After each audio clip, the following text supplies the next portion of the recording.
ragu-ragu, melelahkan, iya, menakutkan, dan seterusnya, iya, mengkhawatirkan, itu semua pain. Halo Bapak Ibu, ketemu lagi kita di Squad Podcast, podcast dari Service Quality Center Indonesia yang membahas tentang service, customer, dan juga customer experience.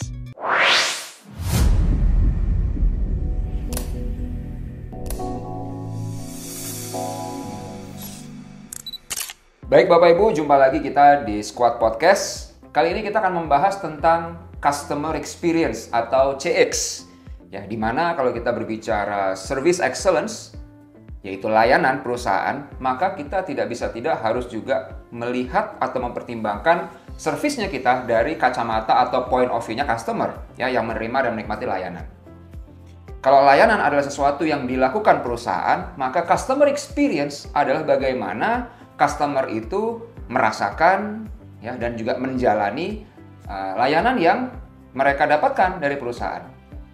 Nah, sebagai suatu konsep yang memang penting, customer experience ini perlu untuk didesain atau dirancang lebih dulu, supaya nanti experience yang terbentuk adalah pengalaman-pengalaman yang tentunya positif ya buat customer. Segala sesuatu memudahkan, jelas, simple, efisien, cepat, ya, dan macam-macam. Pokoknya semua yang menjadi pengalaman-pengalaman positif buat customer. Nah, oleh karena itu penting sekali bagi kita untuk memahami bagaimana sebetulnya pendekatan yang harus jadi pegangan kita ya ketika kita mendesain atau merancang customer experience. Nah, kita akan dengarkan Bapak dan Ibu sekalian dari Pak Indra Karmayusi panduan-panduan yang harus kita pertimbangkan ketika kita mendesain customer experience supaya nanti hasil akhirnya experience yang dirasakan atau dijalani oleh customer adalah experience yang positif. Baik Pak Indra, bisa tolong share Pak, apa saja yang harus kita pertimbangkan ketika mendesain atau merancang customer experience? Oke, menarik.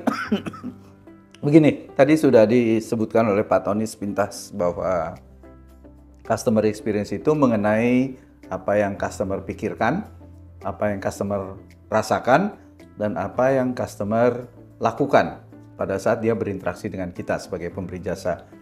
Yeah. Dan intinya adalah, ini ada satu pandangan yang saya rasa sangat valid, yaitu yang mengatakan customer experience itu kalau tidak didesain dengan baik, ujung-ujungnya akan jadi jelek. Oke. Jadi akan terjadi, experience itu tetap akan terjadi. Tapi apakah experience-nya itu sesuai dengan keinginan customer, atau experience-nya penuh dengan pain bagi si customer. Jadi makanya harus didesain dari nol kalau bisa. Baik. Nah, untuk mendesain itu banyak sekali metode-metode yang dipakai untuk mendesain suatu experience. Saya akan bahas salah satunya yang dikenal secara umum di dunia dengan istilah design thinking. Suatu proses berpikir kreatif, suatu metode pencarian solusi secara kreatif yang dikembangkan sebenarnya udah cukup lama.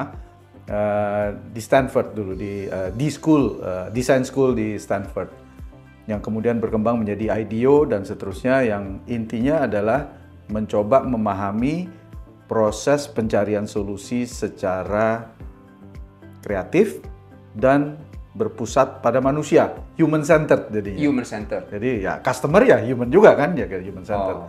Dan di situ dimulai dengan cara benar-benar memahami customer. Yang istilahnya kalau di design thinking itu empathize.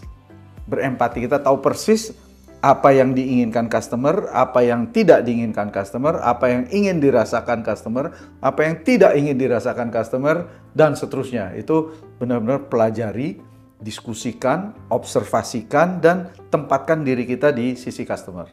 Iya.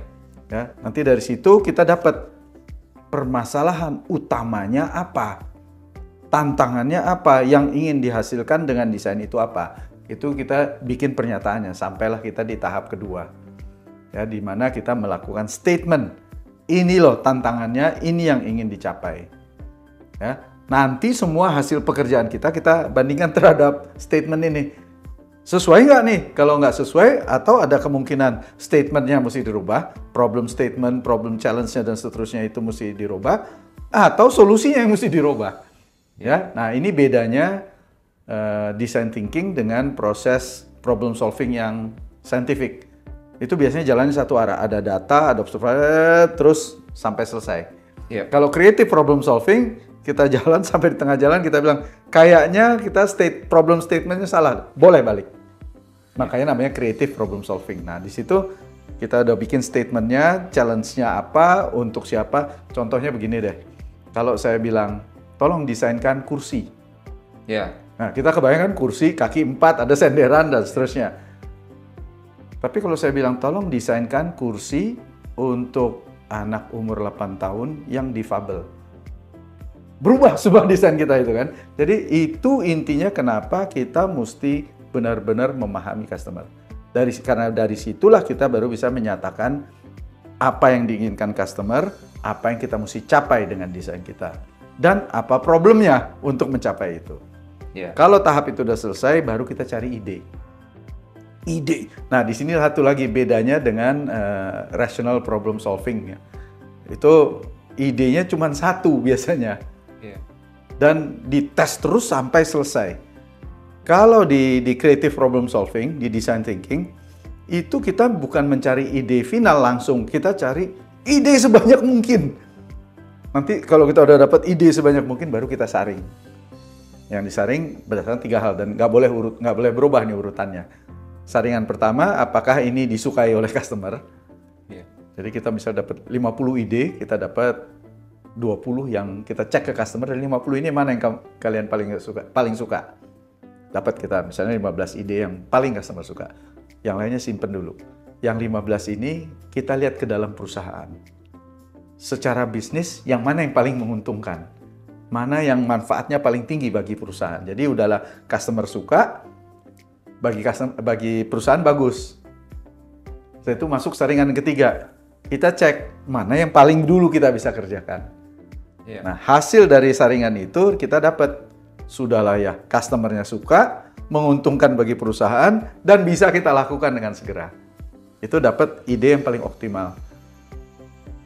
Setelah ide ini jadi, jangan langsung diproduksi. Panggil lagi customer, suruh dia uji cobakan.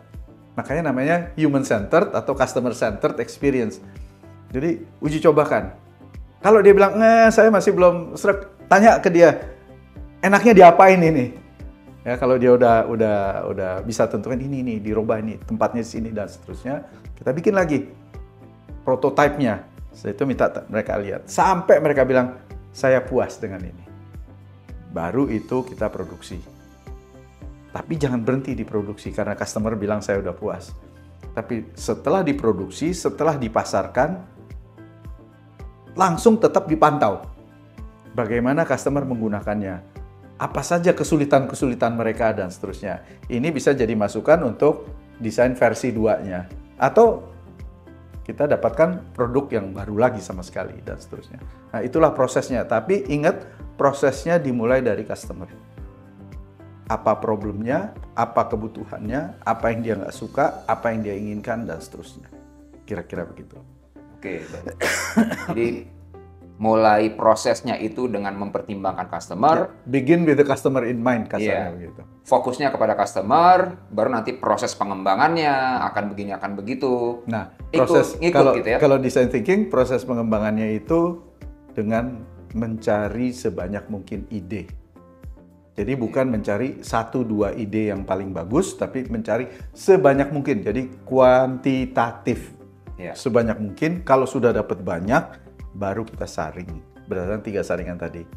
Customer desirable-nya, customer suka apa enggak, visibility-nya bahwa ini visible memang untuk dilakukan, dan yang satu lagi emang ini bisa kita lakukan.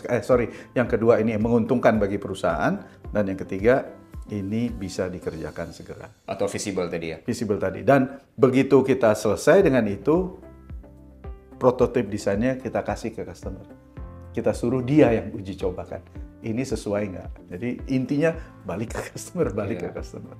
Selalu mengacunya ke customer lagi. Dari awal, bahkan sesudah jadi di launch pun ya itu tetap dipantau kepada customer. Iya. Nah, cuman begini Pak Indra, fakta menunjukkan bahwa banyak sekali perusahaan yang proses pengembangannya tidak seideal itu. Artinya tidak produk atau jasa atau fasilitas yang mereka kembangkan atau teknologi yang mereka kembangkan itu proses pengembangannya tidak seideal yang tadi berawal dari studi customer dan sebagainya. Yang ada di banyak perusahaan itu adalah fasilitasnya sudah terlanjur ada. Prosesnya, sistemnya sudah terlanjur ada. Mungkin platform digitalnya sudah terlanjur dikembangkan. Nah, yang udah terlanjur ini ternyata begitu digunakan secara experience-nya customer nggak cocok-cocok banget. Customer masih begini, tapi udah terlanjur ada. Nah, ini bagaimana nih perusahaan menyikapi yang udah terlanjur tadi gitu? Ini sebenarnya pilihan bisnis ya. Ini bukan murni layanan lagi, pilihan bisnis. Ya udah, jalanin aja terus atau stop, perbaiki. Pilihan cuma dua. Perbaikan itu. Ya. Perbaikan. Nah, perbaikannya kalau tadi di awalnya belum terlalu banyak melibatkan customer, pada saat perbaikannya pastikan libatkan customer. Dan ini harusnya menjadi mindset utama para pemimpin perusahaan dalam pengembangan produk dan jasa. Dimulai dari customer. Tapi kalau udah kadung jadi, ya gimana Pak? Saya sebagai pimpinan perusahaannya udah launch produk ini, ya keluarkan nanti versi 2, versi 3 dan seterusnya yang sudah mendapatkan insight banyak dari customer. Nah, dari customer itu kita bisa dapat dua. Apa yang dia nggak mau, sama apa yang dia mau. Iya. Ya kan? Saran saya fokusnya pada apa yang dia nggak mau dulu. Jadi pastikan yang nggak enak itu hilang. Kalau itu sudah jadi, baru pastikan yang dia inginkan, dia impikan dan seterusnya ini jadi. Karena studi menunjukkan bahwa kalau customer dapat apa yang dia inginkan, tapi masih mendapat masalah banyak dari interaksinya dengan penjual jasa, dia tetap nggak puas. Dia tetap menjadi disloyal. Jadi beresin masalah-masalah yang membuat customer itu disloyal. Itu dulu. Itu saran saya. Dan di dalam desainnya nanti pelajari customernya apa sih yang dia nggak suka, apa sih yang dia nggak mau, apa sih yang dia nggak appreciate, apa sih yang membuat dia jengkel, apa sih yang membuat dia bingung, apa sih yang membuat dia kesel dan seterusnya dan seterusnya. Beresin itunya dulu. Baik, jadi sudahlah kita harus mengawali fokus kita dan pertimbangan kita kepada customer. Yang kita pertimbangkan dari customernya itu berawal dari pengalaman-pengalaman yang mereka nggak mau dulu ya, yang mereka nggak suka, pengalaman negatif, dibenerin dulu. Sesudah diperbaiki baru berpikir mungkin terobosan-terobosan baru.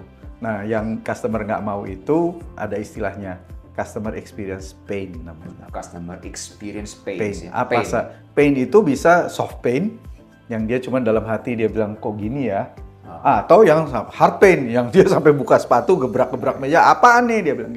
Dan seterusnya. Apalagi customer mungkin sampai celaka, cedera itu hard pain banget. Dirugikan secara ekonomi dan seterusnya, ya itu pain banget. Pain. Tapi jangan lupa ada pain-pain yang dia cuma mikir, ini apa-apaan sih, kok begini sih gitu. Tapi dalam hati aja, di luarnya dia mungkin senyum. Tapi begitu dia tanya, is there a problem? Yes, dia bilang gitu. Nah, itu yang kita mesti cari juga. Jangan lupa itu. Mungkin bentuknya ketika customer merasa bingung. Ya itu dia bingung, menjadi pain, kesel, ragu-ragu, melelahkan, menakutkan dan seterusnya, mengkhawatirkan, itu semua pain. Soft pain sih. Soft pain. Baik. Nah, itulah Bapak Ibu tadi bincang-bincang kita terkait dengan bagaimana kita mendesain customer experience. Titik awalnya adalah upaya kita untuk mempelajari dan memahami si customer. Dan yang lebih penting untuk kita pelajari dan pahami lebih dulu dari customer itu adalah apa yang saat ini masih menjadi pains ya, atau pengalaman-pengalaman yang tidak mengenakan buat customer. Itu harus kita perbaiki dulu. Ya, setelah diperbaiki, customer mengalami layanan kita dengan lebih positif, nah baru kita melihat terobosan-terobosan yang lain. Ya, dan ketika kita mencari solusi untuk perbaikan layanan, menghilangkan pains atau membuat terobosan-terobosan untuk membuat service kita menjadi lebih excellent lagi, salah satu pendekatannya adalah pendekatan design thinking tadi. Ya, diawali dengan mempelajari customer atau empathize. Nah, kemudian kita menentukan atau mendefinisikan tujuan dari improvement atau perbaikan yang akan kita lakukan, yang kita mau desain itu nanti harus bisa memberikan manfaat seperti apa. Lalu menghasilkan ide-ide kreatif ya untuk bisa memecahkan masalah customer tadi, untuk juga bisa memberikan nilai tambah buat customer. Dan ketika idenya ini nanti sudah akan dieksekusi, jangan lupa untuk diperiksa lagi, dicek lagi, dites lagi. Ya, dan ketika mengetesnya juga melibatkan customer. Bahkan ketika sudah di launch, sudah dilepas ke pasar dan sudah digunakan oleh customer, tetap perlu ada pemantauan-pemantauan lebih lanjut. Ya, peluang-peluang untuk improvement ke depan. Semoga bermanfaat untuk Bapak Ibu sekalian dan sampai ketemu nanti di Squad Podcast berikutnya. Terima kasih.